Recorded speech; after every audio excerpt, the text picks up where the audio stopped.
Every time Mind Man wants revenge, his powers get stronger. But his powers also get more unstable, turning him from the hero that everyone in the city trusts to something different, darker, more sinister, more insane. The girl was dead. Mind Man was too late. Damn it. He looked at her cold frame. He thought about who she was before she got entangled, all of this. Before the League of Stone came to town. She'd been bludgeoned to death, and Mind Man needed to get them under control before they killed too many people. She was a PhD astrophysicist. They targeted scientists. That's what they always did when they came to town. Mind Man grit his teeth and got to work. He read the psionic signature of the city. He could read minds not in a way that could give all the thoughts of a person, but he could give the most recent thought, giving him a general idea of what people were thinking about. It got stronger when people were afraid, and when he was angry, his emotions made his powers much more powerful. He got an inkling of something, confusion, a few blocks west of there. Immediately, he jumped across the rooftops, one by one, looking down and seeing 3 thugs from the Legion of Stone pushing a man between each other. "What's the matter?" one of the members of the League of Stone said. "Gonna do a math problem to get out of it?" Mind Man dove off of the roof of the building. It was a dangerous fall, but Mind Man had been studying acrobatics and martial arts for years. He expertly flipped in the air and kicked one of the members of the Legion of Stone in the face, dropping him to the ground. He read both of the psionic members of the Legion of Stone. Instead of fear, which he expected, there was excitement. They were waiting for him. "Good," one of the Legion of Stone members said. "You showed up." 2 cars rounded the corner and drove into the street corner surrounding Mind Man. Mind Man pulled out 2 sticks ready to fight, but 20 men got out of the cars, and Mind Man knew that he was screwed. All of them had bloodlust in their minds, and the one man lying on the ground was terrified. "Can you walk?" Mind Man said.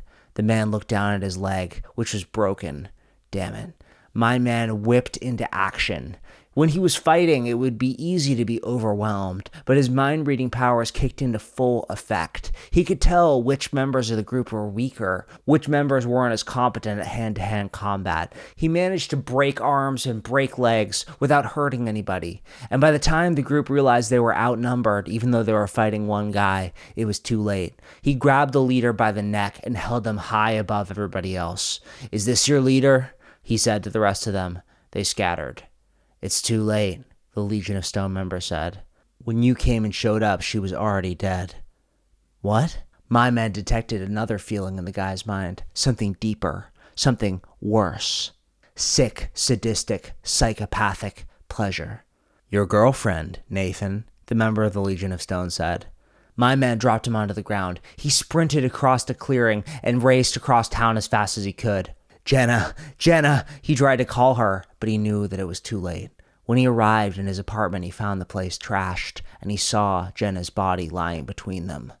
The wave of psionic energy was intense. Mind Man never had the superpowers to hold his own against enemies, but when he wanted revenge like this, when he was filled with pure unbridled rage, desperation, and terror, he turned into something else. The Legion of Stone had gathered all the members of the city's scientific community and were executing them one by one. "Is he going to show up?" one of the members asked. Blockhead, the leader of the Legion of Stone, chuckled. "He'll be here." He looked across the room to see hundreds of armed guards. "I don't care how good at fighting he is, he's not bulletproof."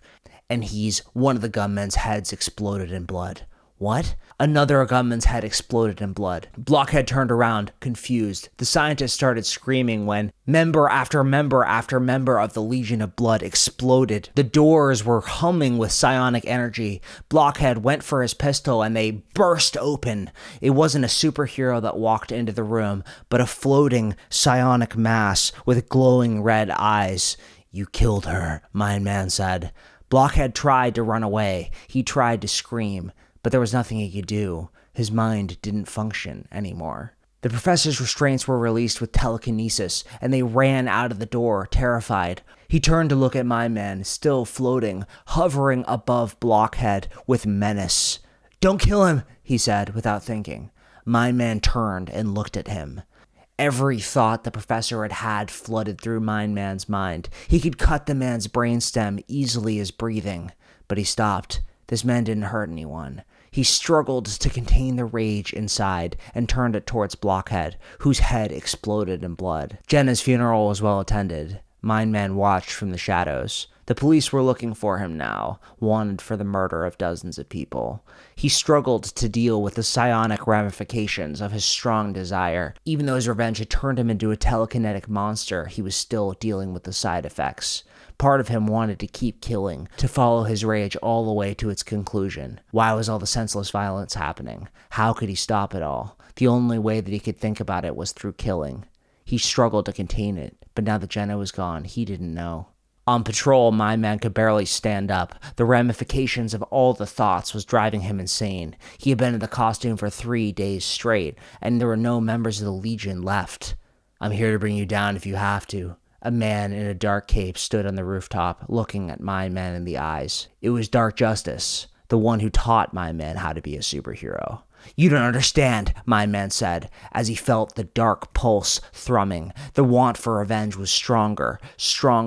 He could kill him in a second, but he read Dark Justice's every thought, and he couldn't find anything of violence towards him. "Kid," Dark Justice said, "how many people are you going to kill before you realize you can't bring her back?"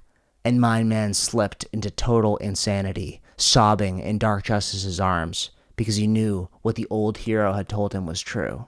Once Mind Man wanted revenge, there was no stopping him. "I'm done," Mind Man said. "Yeah," Dark Justice said. "You're done."